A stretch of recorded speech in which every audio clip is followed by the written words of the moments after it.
Hello everyone, welcome to my channel. So let's start with today's video.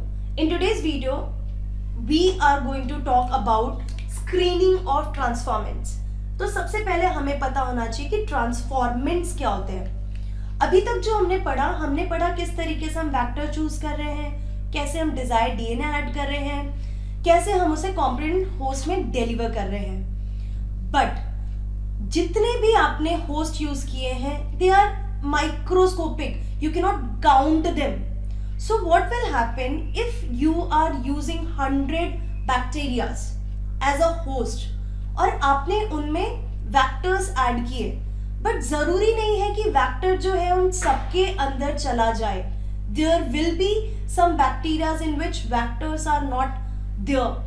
So जिनमें vectors हैं, desired DNA है, उन host को हम ट्रांसफॉर्मेंट्स कहेंगे. तो हमें क्या करना है, जितने भी बैक्टीरियाज हमने कल्चर किए हैं उसमें से हमें ट्रांसफॉर्मेंट्स को अलग करना पड़ेगा and then we can take it for the large scale production.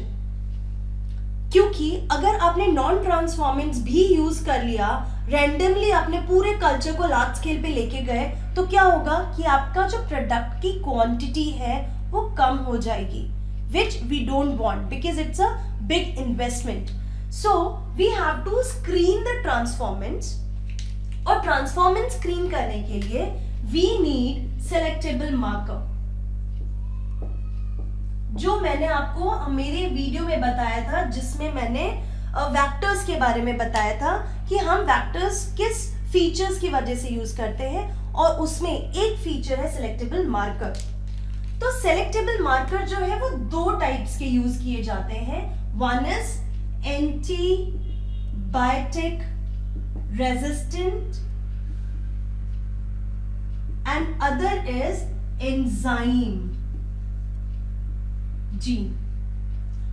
So आप जो वेक्टर यूज कर रहे हैं, if the vector is having this antibiotic resistant gene in it, तो ये resistant gene सपोज जो PBR322 हमने यूज किया है, PBR322 वेक्टर, इसमें दो टाइप के एंटीबायोटिक रेजिस्टेंट है.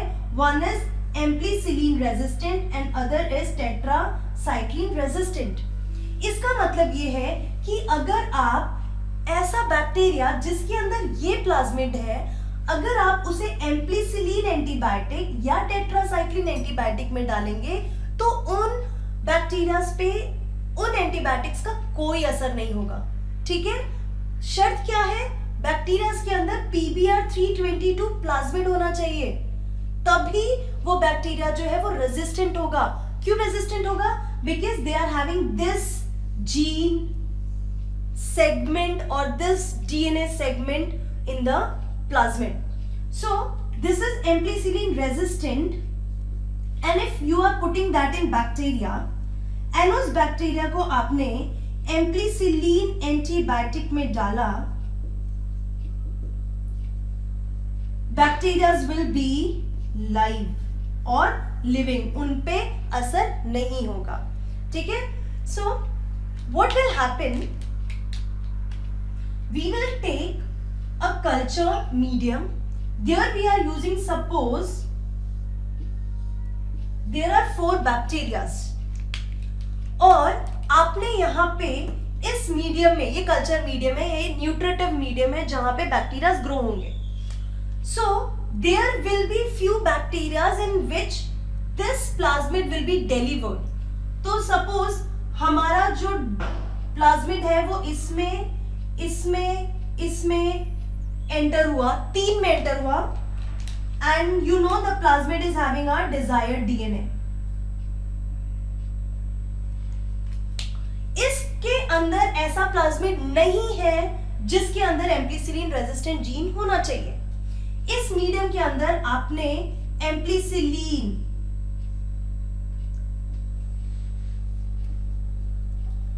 इसमें एम्प्लीसिलिन एंटीबायोटिक ऐड किया हुआ है.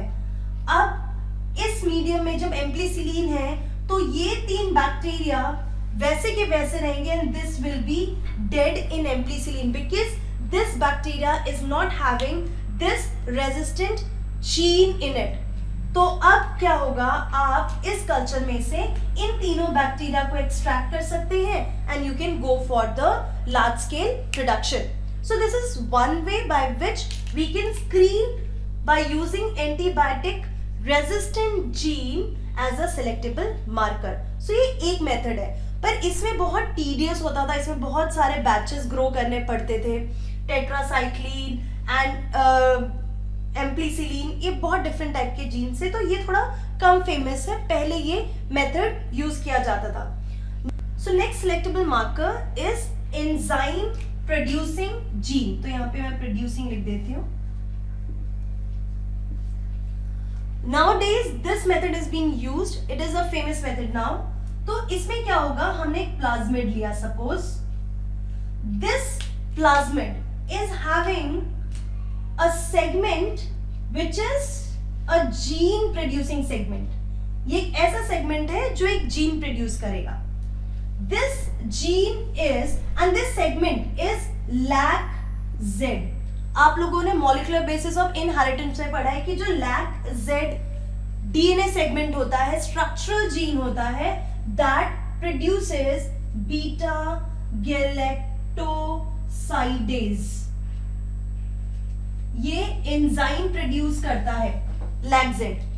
अब ये एंजाइम क्या करेगा कि एक क्रोमोजेनिक सब्सटेंस होता है, chromogenic substance. This chromogenic substance is X-gal. It is a synthetic type of galactose. X-gal करके एक क्रोमोजेनिक सब्सटेंस है. This enzyme beta galactosidase will convert into a substance which gives blue color. Clear? So the plasmid which we are using this time, it is having a LAC-Z DNA segment which makes an enzyme beta galactosidase. ये enzyme क्या करता है, एक chromogenic substance होता है, colour देने वाला substance.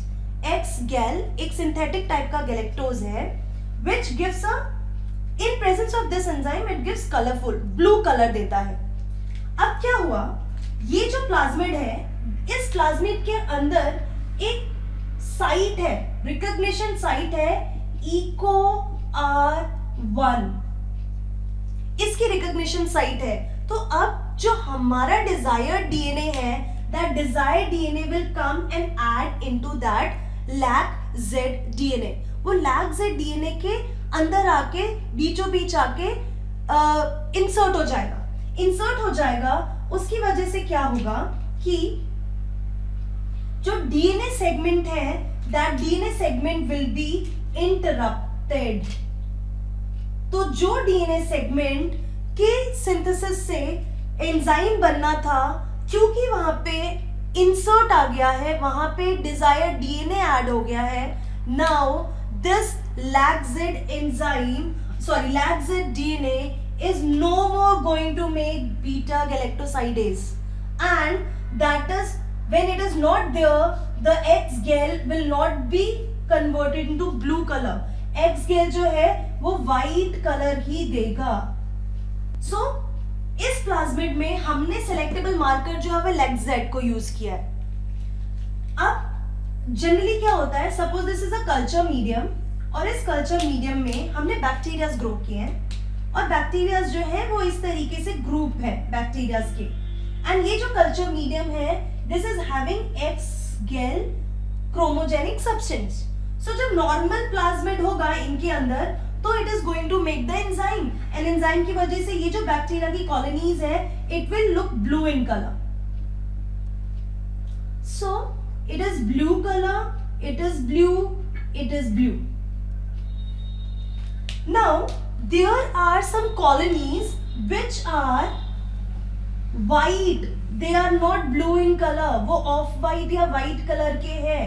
It means the colonies of bacteria which gives white color in the X-gal, they are transformed. They are transformants, and we have to cut out those bacteria and we can culture into another medium. So this is the best way of extracting out the transformants from non-transformants. Again I'm repeating this. Enzyme producing gene जो है, इसमें हम ऐसा plasmid use कर रहे हैं जिसमें हमने सिलेक्टेबल मार्कर जो है वो लैक-जेड को लिया है. लैक-जेड डीएनए का वो सेगमेंट है जो ये एंजाइम बनाता है. और जनरली ये एंजाइम क्या करता है, एक्स गैल क्रोमोजेनिक सब्सटेंस को रिएक्ट करवा के एक सब्सटेंस बनाता है which gives blue colour to the medium.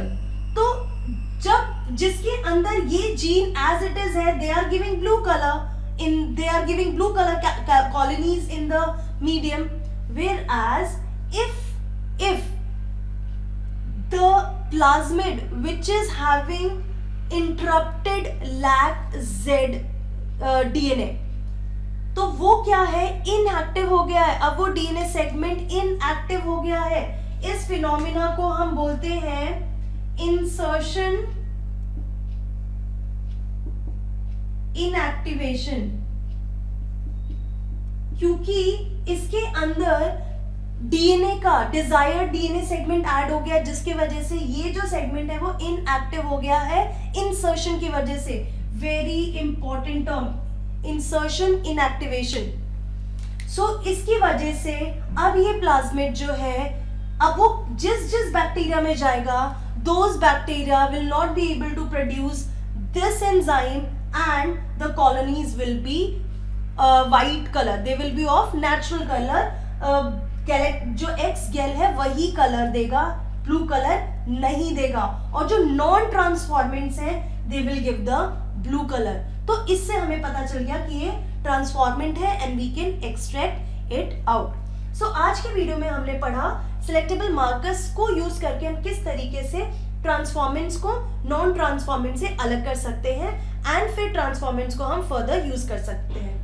सो इसमें मैंने आपको बताया दो selectable marker, antibiotic resistant and enzyme producing gene. Antibiotic resistant वाला प्लाज्मिड जिस भी बैक्टीरिया में जाएगा they will be resistant to that particular antibiotic, और जिसके अंदर ये प्लाज्मिड एंटर नहीं हुआ है वो दैट विल बी डेड इन एम्प्लिसिलिन. तो ये एक बहुत अच्छा मार्कर हो गया. दूसरा एंजाइम प्रोड्यूसिंग जीन, ये प्लाज्मिड जिस प्लाज्मिड के अंदर इंसर्ट हो चुका है desired DNA, that will not be able to produce the beta galactosidase and hence it will not give blue color in the culture medium where X gal is present. And the bacteria in which normal lac-Z plasmid is there with that normal gene, they will give blue color. तो हमें blue के पीछे नहीं जाना, हमें white के पीछे जाना है. So this is how we can screen the transformants. Now in the next video we will talk about the last and the final stage of the biotechnology process. So see you in the next video. Take care and goodbye.